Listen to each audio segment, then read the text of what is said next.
Do you have nostalgia for a time period that is not a part of this life? Or maybe there's a part of the world that you really miss that you've never even been to. Well, my friends, that might be a past life calling. In this video, I'm going to talk about how feelings of nostalgia are like breadcrumbs to help you not only figure out who you were in a past life, but understand how that past life is showing up because there's something that you're supposed to do in this life. Let's dig in. Okay, so this came up because I started hanging out on Reddit, on like reincarnation subreddits.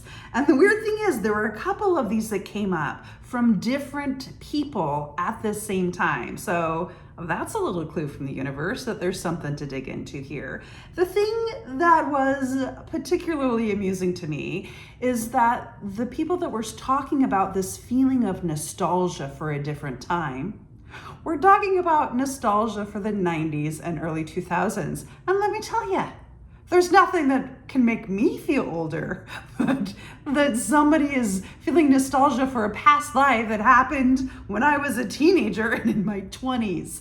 Okay, but that's fine. In fact, actually, there are going to be more young people that are feeling connected to their past lives. We're gonna see more and more and more of this because things are shifting spiritually in the world, right? And there is more and more information about past lives and resources, which means that we can actually do something about these past life memories.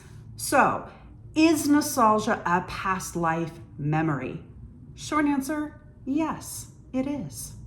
Longer answer is why nostalgia for a previous time period happens is because when you've lived a full, long life and you get to the end of your life, you're an old man or woman, you're going through a process of letting go of that life and that time period and shedding all of your connections to that so that you can unplug. However, when your life stops when you're younger, it stops suddenly, it stops when it wasn't necessarily supposed to because you were murdered or you died in a war or whatever it may be, and you did not finish out the life you had planned, it's sort of like that life got frozen in your energy field. So those memories, those experiences are still hanging out there because they didn't get to go through that shedding process. So as those memories, those recollections, those feelings come up, whether it's for 90s gangster rap or the Indian national anthem, because both of those things were things that I saw on Reddit, those are clues that are poking at you to get back to that purpose that you were not able to finish in that lifetime.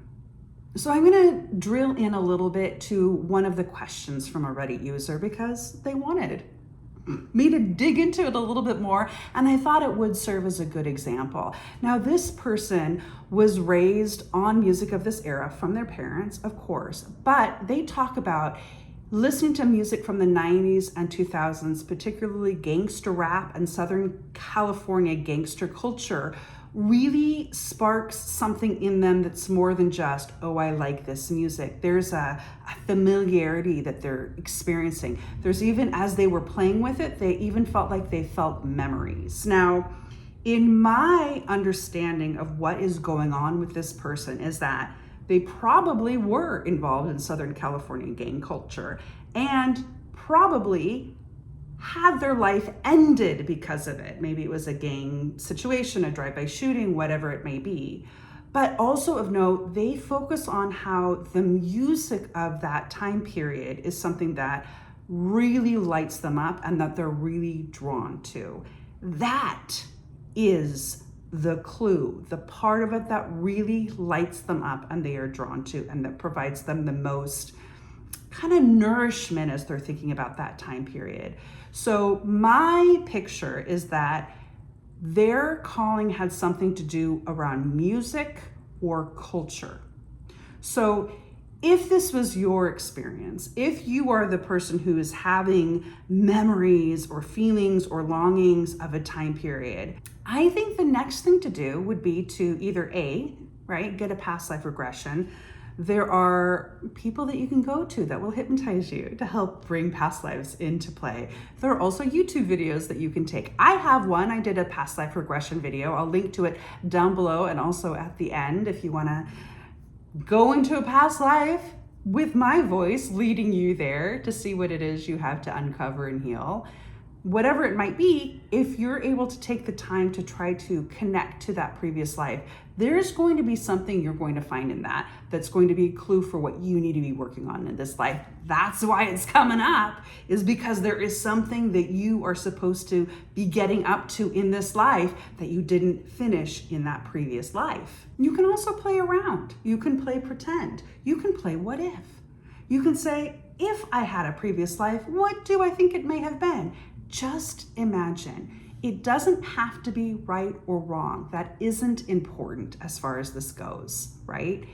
What is important is that you're connecting to it in some way, and whatever it is that comes through gives you the message that it needs to be. Even if it's 100% accurate for what it was in the past, it will give you something to focus in the current life. There's something that your subconscious can communicate to you through your imagination, maybe even through your dreams. You don't have to remember it perfectly for it to be of use to you in this lifetime. And finally, I would say, whatever it is that you really like about that time period, that is a breadcrumb. Go and hang out with that. So what lights you up about that time period or that particular place in the world? If it's a place in the world, you could even go on a trip to visit it to see if it triggers more memories. It might. That happens. I've heard about that a lot, where you go someplace, and it's happened to me, where it's like, I can see what it used to be and it feels really weird because it doesn't look like how it feels like it should look like to me. So when you are able to actually go to a physical place, or even just enjoy whatever it is from that time period that you appreciate, maybe it's the music, maybe it's the movies, maybe it's the literature. Those are things that as you engage in them, you're going to start picking up those breadcrumbs that are taking you on the journey to what it is you need to be doing in this life. Let it guide you and see what action gets inspired in you to take. In the case of this person who I think they had something to do with music, right? Perhaps they're meant to be a musician or work in the music industry, or perhaps they're even supposed to work with young people involved in the gang scene using music, or at-risk youth, or whatever it might be, right? As you go through things, see what lights you up and inspires you, and follow that inspiration to move you forward in this life. So I'm curious, what time period or area of the world are you nostalgic for? Share it down below. Let's have a conversation about it. For me, it's ancient Greece. I am obsessed with ancient Greece, particularly the writing and the mythology and the theater of it. So I've done this game, I've explored that, and let it take me on my own journey. So share down below what that is, what world that you miss. Maybe you'll find people you knew from that life. We don't know. Weirder things have happened. And if you want to take that past life regression meditation, it's right here, and see if you can't journey on to a previous time or a previous life that will help you in this life heal and grow and do whatever it is that you are here to do. With that, I wish you a lovely life.